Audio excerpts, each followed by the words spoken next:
Hola, ¿me oyen? Ah, qué bueno. Hola, ¿cómo están? ¿Quién está súper despierta?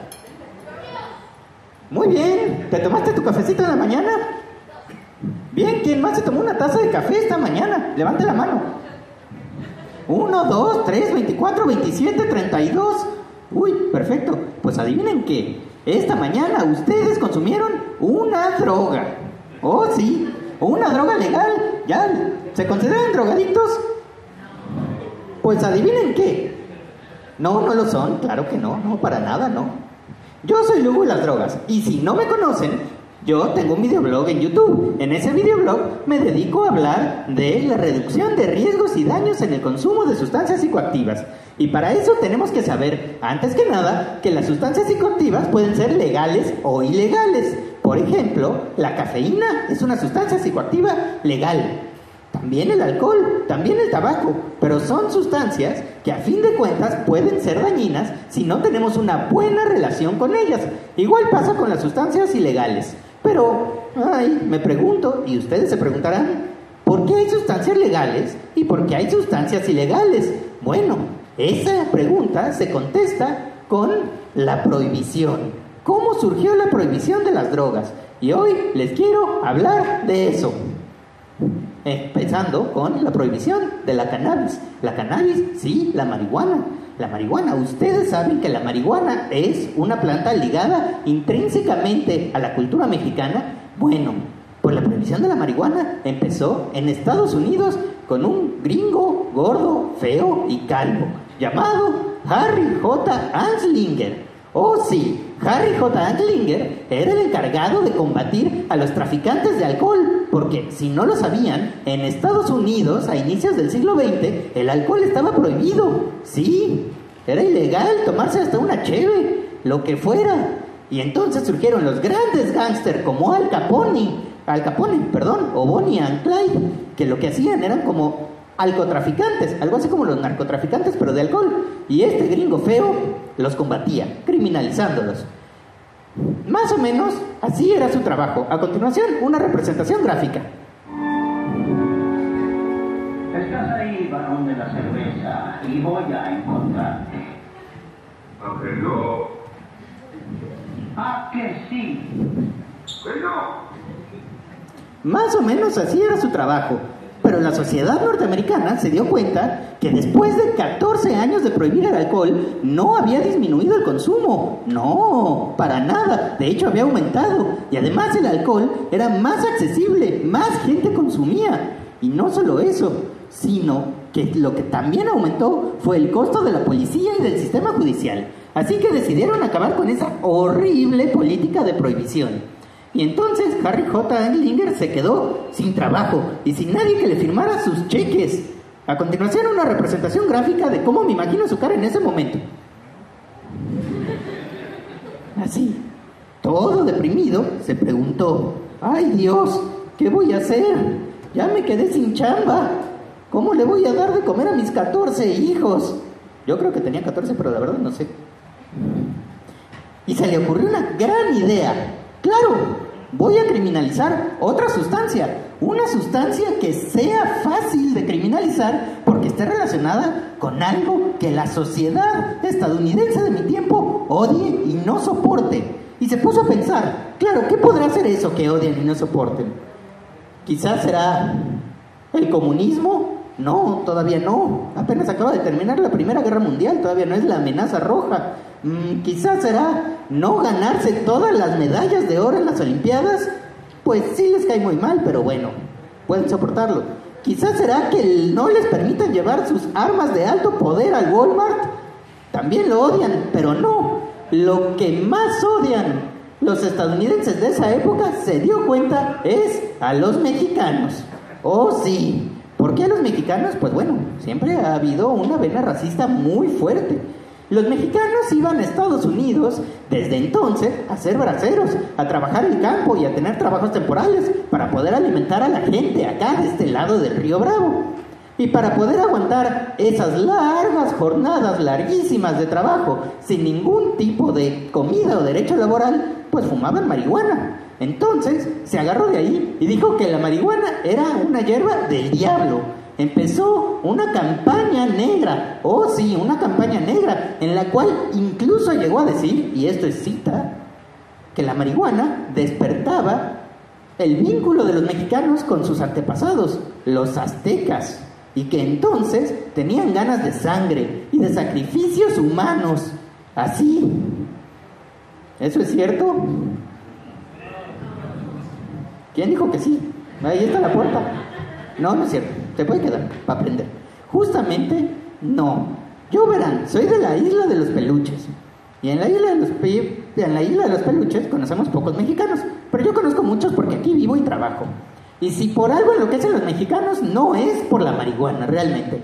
Es por los tacos. Pero bueno, me estoy desviando. Aunque eso es delicioso.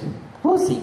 En México, incluso, después de que la política de la prohibición intentó ser internacionalizada por Estados Unidos, en México incluso hubo un presidente que dijo, eso no tiene ningún sentido. No hay ninguna prueba científica de que prohibir una sustancia pueda ayudar a reducir su consumo o acabar con quienes tienen un consumo problemático de ella. No, ese presidente fue el abuelito de la democracia, Lázaro Cárdenas.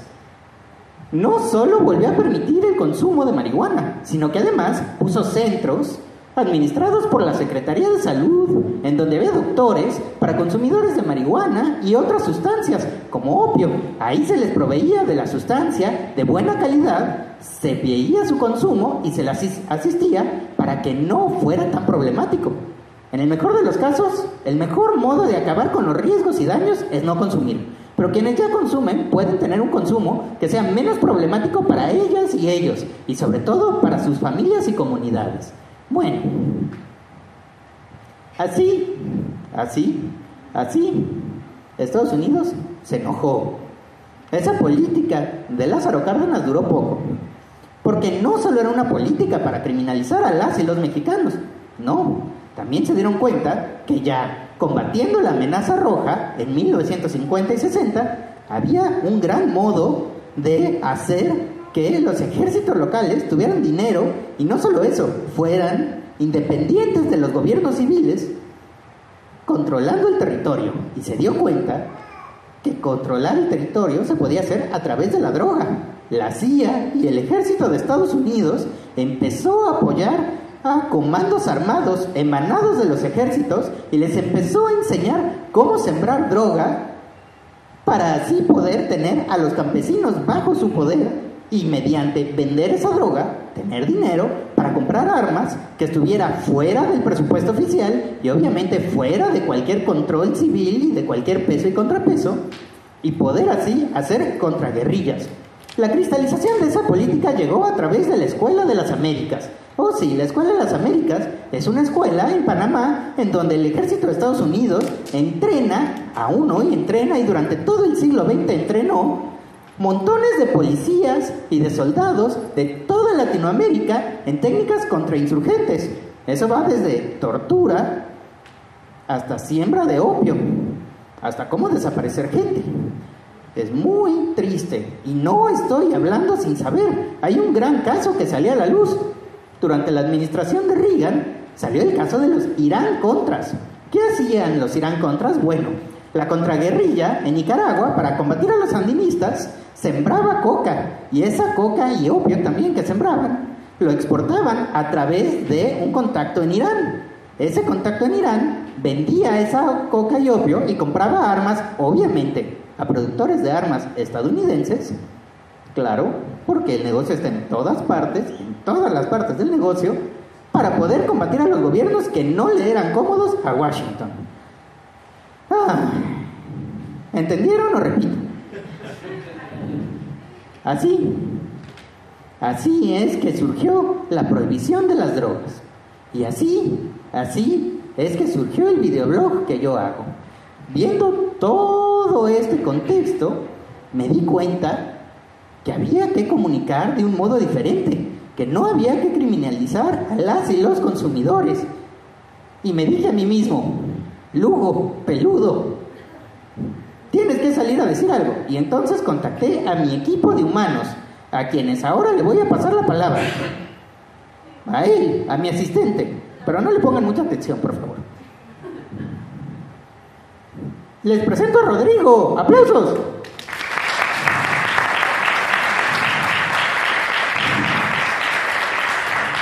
No te lo vayas a creer.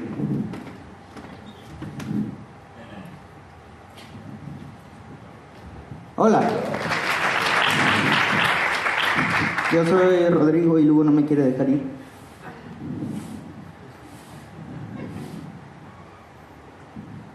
Bueno, creo que voy a presentar así. Yo soy Rodrigo, les juro que no tengo un síndrome de desdoblamiento de la personalidad esquizofrénico, ni mucho menos.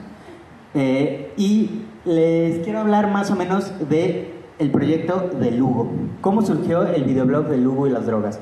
Bueno, Lugo, para quienes no los ha visto, es un moped que está en YouTube consumiendo sustancias a la cámara y diciéndole al público, no se trata de no consumir, se trata de consumir buscando reducir los riesgos que tienes al consumir y los daños que te generas a ti mismo. Entonces, él lo que hace es que se inyecta lo que sea, consume lo que sea, aspira lo que sea, fuma lo que sea frente a la cámara. Y nos preguntábamos, ¿por qué Lugo?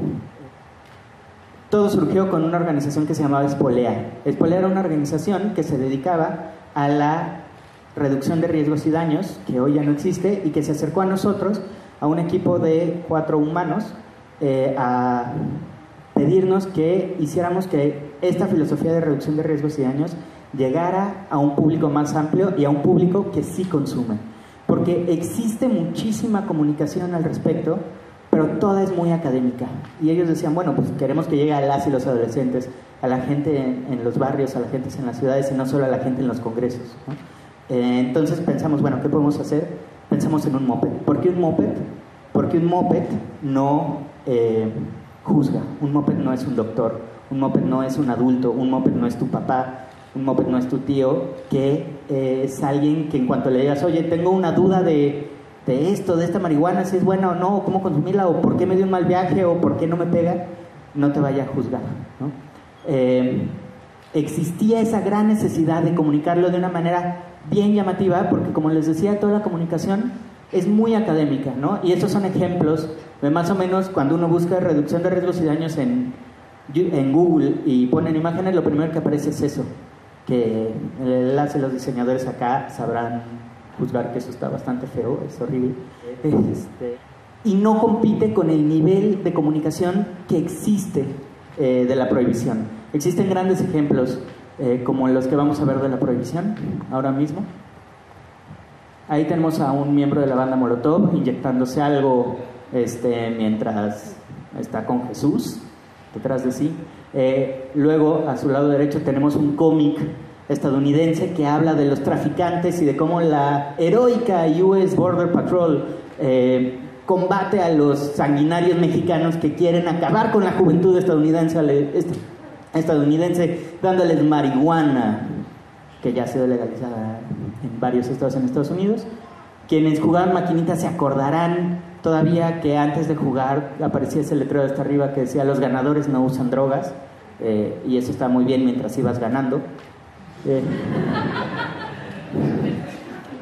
Y abajo podemos ver algo que pasó hace menos de un año en la Ciudad de México, que encontraron una planta de marihuana grande, bastante grande, en el anillo periférico, una gran avenida, y entonces, ¿qué hicieron? Pues obvio, mandaron al ejército, vestidos de Robocop, para arrancar una planta, porque todos sabemos que las plantas traen cuchillos y balas y pistolas, si no les fuera a pasar algo a los pobres soldados, ¿no? Pero ese es el tipo de comunicación con el que nos estamos enfrentando. Una comunicación que criminaliza incluso una planta, como si la planta necesitara soldados entrenados para ir a arrancar y no un jardinero. Vamos, Cory, tu hermano lo usa. ¿Y si hago lo que hace él?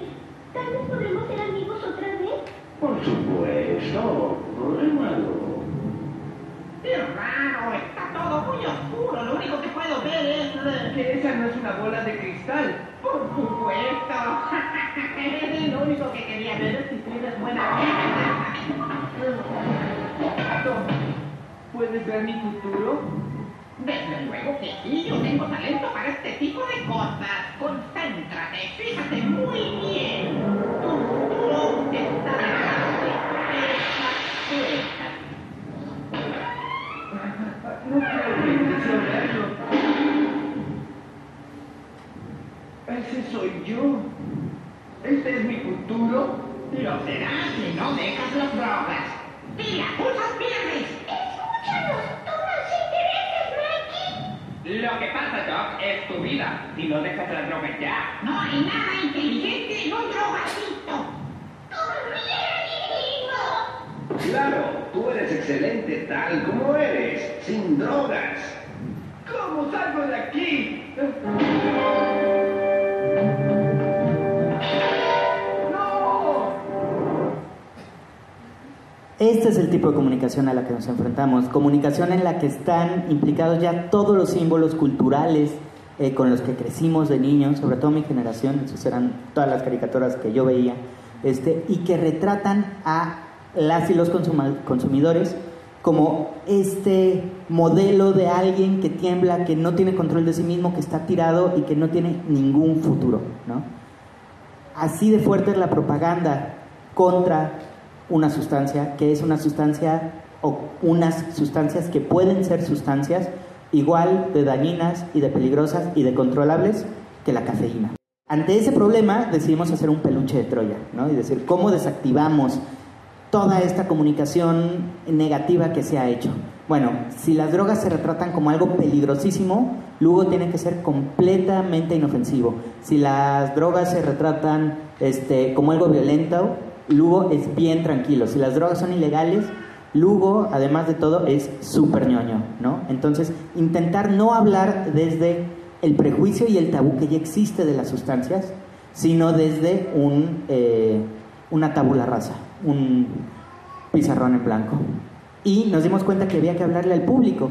¿Por qué? Porque quienes se enfrentan realmente con los problemas del consumo y de los consumos problemáticos es el público, son las y los consumidores, ¿no? No es la gran política acá que se cabildea en los congresos, sino cuando alguien en una casa tiene un mal viaje y no sabe por qué es, o alguien cree que se acaba de meter un ácido, un LSD, y le acaban de dar otra cosa que le va a acelerar el ritmo cardíaco y que no tiene modo de comprobar qué es lo que consumió y los efectos que va a tener, ¿no? Esas personas que tienen los problemas reales, bueno, esas personas son las que necesitan las verdaderas soluciones y son las que necesitan el conocimiento científico de las sustancias, porque algo bien importante es no estamos promoviendo el consumo. La mejor forma de evitar los riesgos y daños es no consumir, y eso siempre lo decimos. Pero quienes ya consumen tienen que conocer las sustancias de pe a pa para saber qué están consumiendo, qué efectos puede tener, si pueden consumirlo o no, o cómo va a funcionar en su cuerpo, también en su cuarto. Un ejemplo es justamente con el LSD, ¿no? Por ejemplo, ustedes sabían que el LSD no genera ninguna adicción fisiológica, solo psicológica. Lo único, el principal riesgo del LSD es para personas que tengan antecedentes psiquiátricos, de problemas psiquiátricos en su familia. Por lo tanto, antes de consumir el LSD, cualquier persona, en lugar de conseguirlo en una fiesta oscura y probar quién sabe qué le dieron, debería de preguntarle a su abuelita si hay problemas psiquiátricos en la familia porque quiere consumir el LSD, o en su caso, a su doctor. Y uno, pues claro, se puede acercar con el doctor y decirle, oiga doctor, quiero meterme el LSD, ¿usted qué recomienda, no? Y el doctor, como va a reaccionar, probablemente sea así, porque el doctor, la verdad es que no tiene tampoco información, porque hay un tabú brutal. No existe la información de las drogas, que es una sustancia como cualquier otra, como el café. Y bueno, digo, claro, si uno consume el cuadro del LSD primero y luego le va a preguntar al doctor, puede pasar algo así, ¿no? Primero hay que preguntarle al doctor. Y ese tipo de problemas son los que nos pueden llevar a cambiar la política de drogas. Estos son datos de Estados Unidos, no existen estos datos en México, pero probablemente sean muy parecidos. En esta encuesta se le preguntó a la gente del 1 al 5 qué tanto le interesan los siguientes problemas, ¿no? Problemas que me afectan a mí. El 94% del público respondió que le interesan muchísimo. Y en cambio solo el 5% respondió que le interesan muchísimo los problemas que le afectan a su país, o el 11% a su estado. Nos dimos cuenta con Lugo que para poder cambiar la gran política de drogas, primero hay que hablar de los problemas que le afectan a las y los consumidores, y de ahí pues iremos viendo la gente conforme vaya aprendiendo más de las sustancias y de la política que los rodea y que rodea estas sustancias, pues puede ver, ok, ¿cómo puedo hacer que mi consumo no afecte a la familia? ¿Cómo puede hacer que no afecte a la comunidad? Y a fin de cuentas podemos llegar incluso a los que digan, bueno, ¿cómo me meto a la política de drogas para que no afecte al país? ¿No? Y nuestro mejor medidor, a fin de cuentas, no son los views o los likes. ¿Por qué? Porque tenemos que comunicarle al consumidor. Entonces nuestro mejor indicador son las preguntas que nos hace el público. Y son preguntas que le hacen a un peluche y no le preguntarían a nadie más. Unos ejemplos son, ha habido ejemplos de personas que nos preguntan si se puede consumir sustancias durante la lactancia, y la respuesta es no, así como no se puede consumir café, alcohol ni tabaco, tampoco ninguna sustancia psicoactiva, porque puede afectar el desarrollo del feto. Nos han preguntado también, oye, ¿cómo puedo identificar si yo estoy teniendo un problema de adicción? Y que la gente se lo pregunte es brutal. Es así, para nosotros es oro puro, y que se acerque a nosotros a preguntarlos nos da muchísimo gusto. Y incluso hay gente que nos ha dicho, bueno, yo tuve un problema muy grave con las drogas y es porque no conocía qué eran, de dónde venían, cómo consumirlas, y esas personas al fin de cuentas nos dicen, ustedes, si los hubiera conocido antes de empezar a consumir, probablemente mi problema hubiera sido bastante menos grave. Esa pregunta es bien bonita, incluso para saber de el nivel de desinformación que hay con respecto a sustancias legales. En un video sobre alcohol nos preguntaron si es cierto que uno se puede morir si come sandía después de haber chupado, ¿no? Ese es el nivel de desinformación que se maneja con las sustancias y con nuestro cuerpo, y lo único que queremos es que la gente conozca lo que consume y conozca su cuerpo. Pero nuestra pregunta favorita es la siguiente. Nos llegó esa foto y una chica nos preguntaba, Lugo, mi perro encontró mi bolsa de cocaína que estaba abajo de la cama y se la chingó toda. ¿Qué hago? La respuesta es, ¡corre al veterinario! Pero claro, ella no lo quería llevar al veterinario porque en el veterinario la iban a juzgar y le iban a decir, ¿por qué tenías tu cocaína? ¿No? Ese tipo de problemas cotidianos son los problemas cotidianos que tenemos que resolver, y que tenemos que resolver con Lugo, y que como sociedad tenemos que darle aire y tenemos que dejar de criminalizar a las personas. Quienes consumen, no consumen porque les encante necesariamente. Hay un montón de sustancias diferentes, con un montón de efectos diferentes, que suceden en un montón de circunstancias diferentes. La gente que está en situación de calle y que fuma, no sé, fuma crack o algo peor, los inhalantes, que se mete mona, no hacen eso porque les guste. La resaca y el bajón es horrible, te da frío, duele la cabeza, no sabes en dónde estás. Lo hacen porque es una sustancia que les hace durante un minuto sentir que son poderosas ante una sociedad que les ha dado la espalda. Y no solo eso, sino que les quita el hambre, les quita el frío, les quitan las ganas de matarse, les da una razón para vivir. Quizá la razón no, el punto no es criminalizarlos a ellos y decir, malditos consumidores, ¿por qué están consumiendo? Ustedes hacen esta sociedad lo que es. No, tenemos que decir, bueno, ¿cómo les dimos la espalda a estas personas que sean obligadas a consumir esta sustancia? ¿No? ¿Cómo podemos hacer que dejen de consumir? No es prohibiendo la sustancia, es mejorando sus condiciones de vida. Entonces, es importante cuando pensemos en drogas, meternos en la cabeza de los usuarios, porque todos somos diferentes. Imagínense qué grave es el asunto cuando jóvenes mexicanas y mexicanos tienen tantas dudas y tanto miedo que prefieren preguntarle de su salud a un peluche de internet que a un doctor.